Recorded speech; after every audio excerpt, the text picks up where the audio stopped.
Assalamualaikum warahmatullahi wabarakatuh. Ini adalah video tutorial bagaimana cara manajemen proses menggunakan CPU simulator. Langsung saja, yang pertama harus membuka compiler terlebih dahulu. Nah, di sini saya akan membuat program yang nanti akan dijalankan. Nah, contohnya saya ganti menggunakan Microsoft Excel.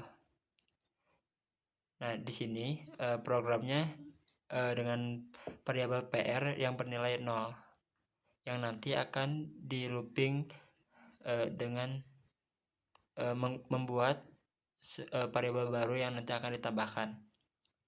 Nah, untuk I ini sama dengan si variabel yang 0 tadi akan ditambahkan dengan nomor acak yang nanti akan ditambahkan dengan PR tadi. Nah, seperti codingan yang saya tampilkan. Setelah itu langsung saja ke menu kiri bawah. Nah, ada compile. Setelah berjalan, di sini akan ada CPU instruksi dan binary kodenya untuk menjalankan perintahnya. Langsung saja load in memory. Setelah load in memory, di bawah akan ada Microsoft Excel. Nah, pada program list langsung saja kita tekan input output untuk melihat output dari proses yang sudah tadi kita buat.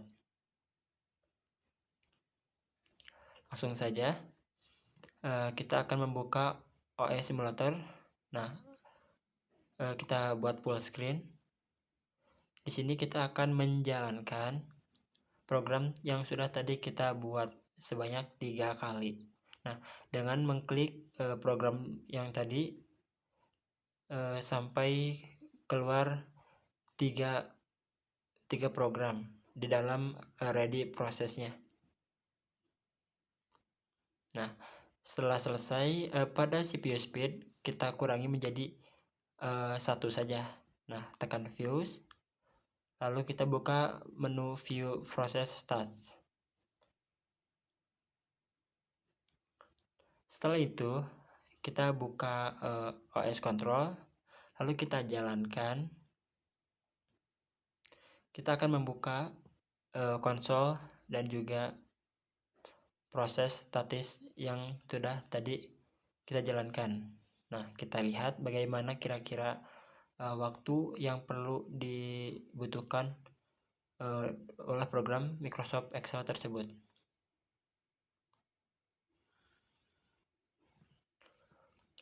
Untuk programnya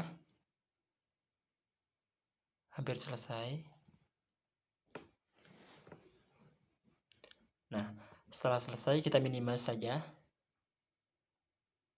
Nah, di sini bisa kita simpulkan bahwa waktu tunggu dari P1 menuju P2 itu sebanyak 12 detik. Nah, dari program yang pertama Microsoft Excel yang pertama tadi menuju ke proses yang kedua membutuhkan waktu 12 detik.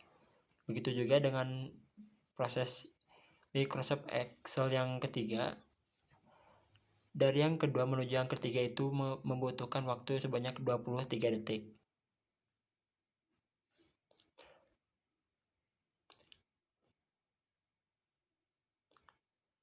Di sini kita mencari cara bagaimana waktu tunggunya itu bisa kita optimalkan. Kita akan mencoba menggunakan cara yang pertama. Yang pertama, hapus saja program tadi kita buat. Nah, ini adalah pada menu awal. Nah, langsung saja kita remove. Kembali ke compiler. Nah, kita akan mengedit setting angkanya.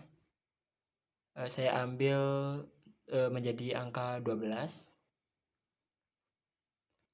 Ya. Langsung saja kita compile lagi. Nah, setelah ini kita akan melakukan load in memory, langsung ke OS simulator, dan kita masukkan program yang tadi. Nah, program yang baru, bukan program yang lama. Kita create new sebanyak 3 kali saja. Nah, setelah selesai, mari kita jalankan. Lalu kita buka view proses stats-nya dan juga masuk ke konsol. Kita tunggu sampai prosesnya selesai. Kira-kira berapa waiting time untuk cara yang pertama ini?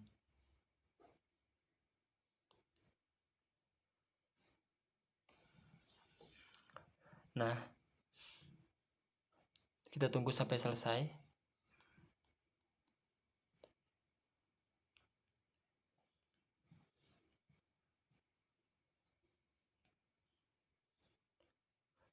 Nah, prosesnya sudah selesai, jadi kita clear saja.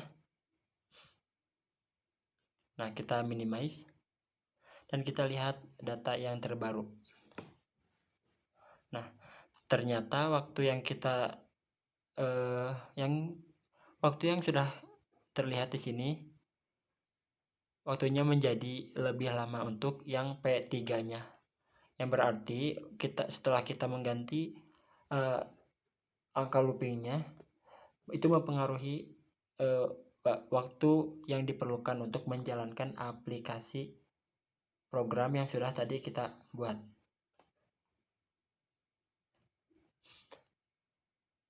Nah, jadi kalau bisa kita seharusnya mengganti angka di bawah 10 saja.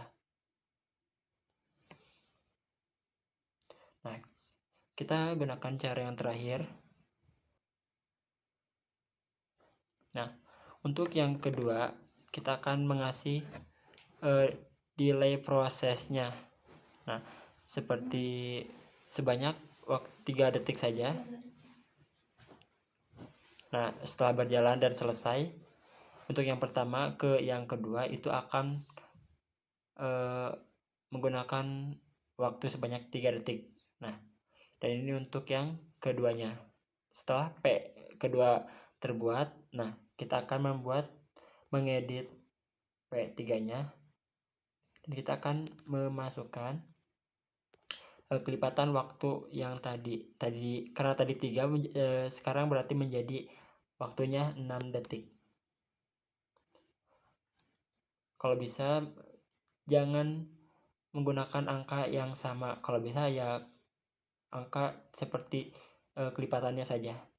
Setelah itu langsung saja kita create new. Nah, pada tabel kiri di sini ada 3 tabel, ada running, ready, dan waiting process. Yang terlihat di sini ada tabel baru yang berwarna oranye. Nah, ini adalah tabel untuk menyimpan settingan atau data penjadwalan program yang sudah tadi kita buat tadi. Jadi setelah kita buat tadi program yang tadi, nah akan ditaruhnya di menu pada tabel tersebut. Langsung saja ke OS Control dan kita jalankan kembali. Setelah dijalankan, langsung saja ke View dan lihat saja view proses statusnya. Nah, kita lihat konsol. Nah, di sini programnya sudah berjalan lagi.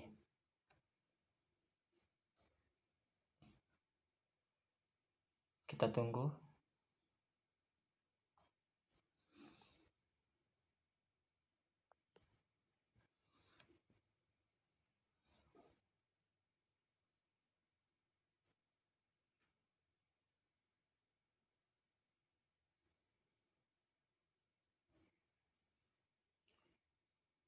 Sepertinya prosesnya sudah selesai, kita minimize saja. Dan kita lihat data terbarunya. Seperti yang kalian lihat, untuk P2 dan P3-nya memakan waktu yang lebih lama.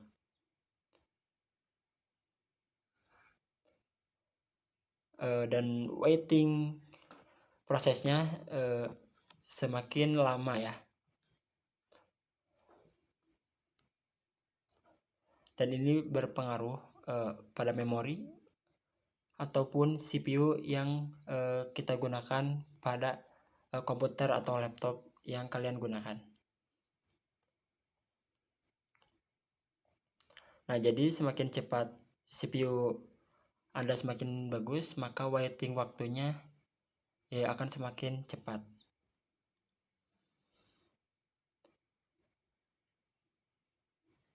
Mungkin itu saja video dari saya. Jadi kesimpulan dari saya, dari dua metode tadi itu keduanya efektif dan tergantung dari mana keadaan perangkat kita. Apakah perangkat kita menggunakan CPU yang cepat atau yang lelet, ataupun yang lumayan bagus, dan juga mungkin saja yang lebih lambat akan memperpanjang durasi waktu yang digunakan.